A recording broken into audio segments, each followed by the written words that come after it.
bon midi. Alors, aujourd'hui, je voulais vous parler sur un des sujets, je trouvais ça intéressant, c'est la durée de vie des produits de maquillage. Souvent, on peut garder des produits vraiment longtemps. Des fois, on le sait juste par l'odeur là, que ouf, ça passe date un peu. Donc, je vais vous donner dans le fond le truc pour savoir quel moyen pour savoir comment la durée de vie de chaque produit. Dans le fond, on va regarder ici en arrière, comme d'une bouteille. Je vais essayer de voir là. Ça ici c'est mon nettoyant. Il y a comme un petit symbole, je sais ici que c'est marqué 12M. Regardez bien sur vos produits, vous avez pas mal tout ce symbole-là. C'est dans le fond ici ça vous indique, ça vous indique la date. Dans le fond là, après l'ouverture, c'est bon combien de temps. Dans le fond, si vous l'avez 3 ans chez vous, peut-être c'est pas bon. Mais mettons que vous venez de l'acheter, je le rouvre aujourd'hui au mois de septembre. Donc, ça sera plus bon en septembre 2019. Dans le fond, c'est 12 mois après l'ouverture du produit que c'est la date d'expiration. Dans le fond, je vais vous montrer des exemples. Celui-là, c'est 12 mois. Ça peut aller comme la base ici. La base, je ne sais pas si vous voyez, mais elle, c'est 24 mois. Ah, on voit pas bien. Parce que la base ici, c'est 24 mois.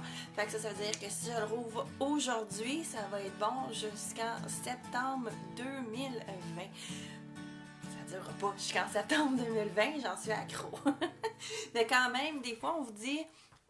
Ah, juste un petit peu sur le doigt, ça n'avait pas besoin de beaucoup, ça va vous durer 1 an. Oui, ça peut vous durer 1 an vraiment parce que le produit va être bon après pendant 1 an ou 2 ans, tout dépendant. Si vous dépassez le délai advenant de 2 ans, ça veut pas dire que là, votre face va fondre. Là. Non, non, non. C'est juste que le produit peut être moins efficace. C'est sûr que par contre, s'il y a des allergies, ça peut les augmenter dans le fond. C'est, mettons qu'il y a un produit chimique, là. Je disais, là, c'est que si, mettons, vous avez des allergies à certains produits, qu'après 2 ans, vous l'utilisez quand même, peut-être que ça va peut-être faire des réactions, mais c'est pas en tant que tel mauvais, c'est juste que comme celui-là ici, il n'y aura peut-être plus l'effet lissant de la base. Sinon, comme ma poudre ici, les poudres, moi, ici, il est marqué, il est écrit plus gauche, ici, là, c'est 18 mois. Fait que la poudre compacte, de la poudre libre, je veux dire, est bonne 18 mois à partir de la date d'ouverture. J'ai ici, vous voyez, ça c'est deux. J'ai le eyeliner liquide comme ça ici et j'ai mon Dip and Draw ici. Tu sais, c'est quasiment la même chose, mais lui ici c'est bon 6 mois et lui il est bon 12 mois. Fait que des fois c'est peut-être pas parce que hey, c'est la même chose, mais pas. C'est juste les ingrédients. Des fois c'est à cause des ingrédients. Mon fond de teint ici, le liquide, là, il est vraiment écrit tout petit, mais lui c'est 18 mois. C'est ça comme lui, hein? Ouais, 18 mois. Les fonds de teint, c'est pas mal 18 mois. Si advenant que c'est pas écrit pour les produits en crème et liquide, d'habitude, là, c'est bon, généralement 12 mois. Et les produits poudre comme ça et compacts, c'est bon aussi, là, généralement 3 ans. Mais si c'est pas écrit, allez-y 1 an. Surtout, là, la seule exception, là, il est marqué sur mon mascara ici, là, mais je le vois même pas. Il me faudrait un microscope, je le vois pas. En théorie, un mascara, c'est 3 mois. Après 3 mois, on le jette, on en achète un autre. C'est pas non que seulement ça peut faire des motons dans les cils, c'est que ça peut aussi causer des orgelets, des infections des yeux, des conjonctivites. Fait que ça, c'est vraiment pas une joke, le mascara, là, quand c'est proche des yeux. On dépasse pas 3 mois un mascara dans l'idéal parce que ça touche vraiment les muqueuses de l'œil. Une autre façon, oui, 1 an, oui, je suggère après 1 an, là, ouais, c'est surtout, oui, c'est ça, parce qu'en plus, le mascara, ce qui arrive, c'est qu'on l'applique comme ça, on le remet dedans et on le laisse comme ça. Qu'est-ce que vous pensez que ça fait? Toutes les bactéries qu'il y a dans l'œil restent dedans. on prête pas vraiment un mascara. Ou si vous voulez prêter un mascara, là, on essaye de s'acheter, ça se vend aussi très bien là, sur Amazon ou n'importe quelle place de cosmétiques.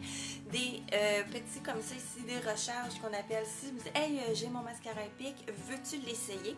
Ah oui, je voudrais l'essayer, mais là, ça, on l'enlève.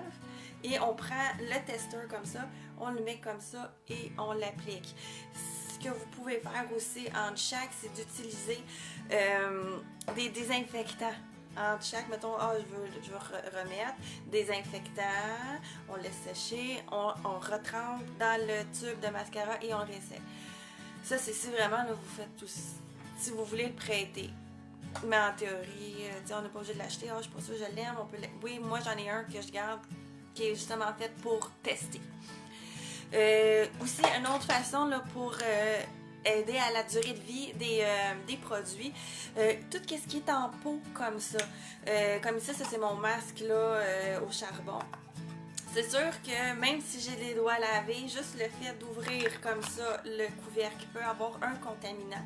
C'est sûr que si je prends mon doigt, je le trempe et je me le mets partout, tout ce qui était sur mes doigts s'en va directement ici dans mon pot.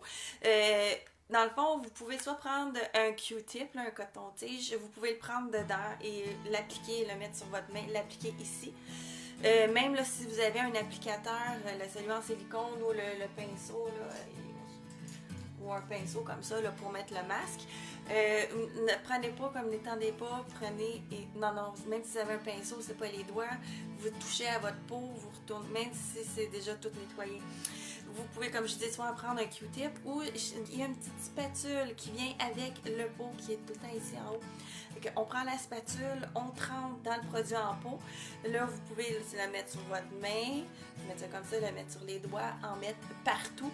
Et ensuite, remettre la spatule bien désinfectée. On remet la spatule ici, on ferme et voilà, vous venez de diminuer là, de moitié la contamination. Fait que c'est pour ça, là, ça ici, c'est pas pour faire cute, là. C'est vraiment, là, c'est utile. Ensuite, dans le fond, ça fait pas mal le tour là, pour les durées de vie. Une autre chose aussi que j'ai trouvé très, très bon à savoir, les éponges comme ça ici. Ça, on essaie aussi de ne pas les prêter. Vous pouvez en garder pour vous. Sinon, si vous voulez absolument le prêter, vous pouvez les désinfecter au Purell. Ouais, au Purell et ensuite les laisser sécher et enlever toute l'humidité. Ou un truc que moi je peux pas faire ici parce que mes chiens vont les manger, c'est de les laisser proche de la fenêtre parce que la fenêtre est proche du soleil dans le fond. C'est assez fort pour tuer les bactéries. Donc vous laissez ça sur le bord de votre fenêtre et ça diminue beaucoup les bactéries. C'est vraiment un très bon truc que je ne peux pas faire. Parce que ça, hein, on s'entend dessus? Pour 3 skis, hein? 15 minutes de party. Yeah. Il faut que je retourne travailler, ça m'a fait plaisir. J'espère que ça vous a plu, que vous avez appris plein de choses. Donc, bonne soirée, bonne fin de journée. On profite de ce beau temps, mais mettez une petite laine, il fait frais. Bonne journée à tout le monde, bye bye.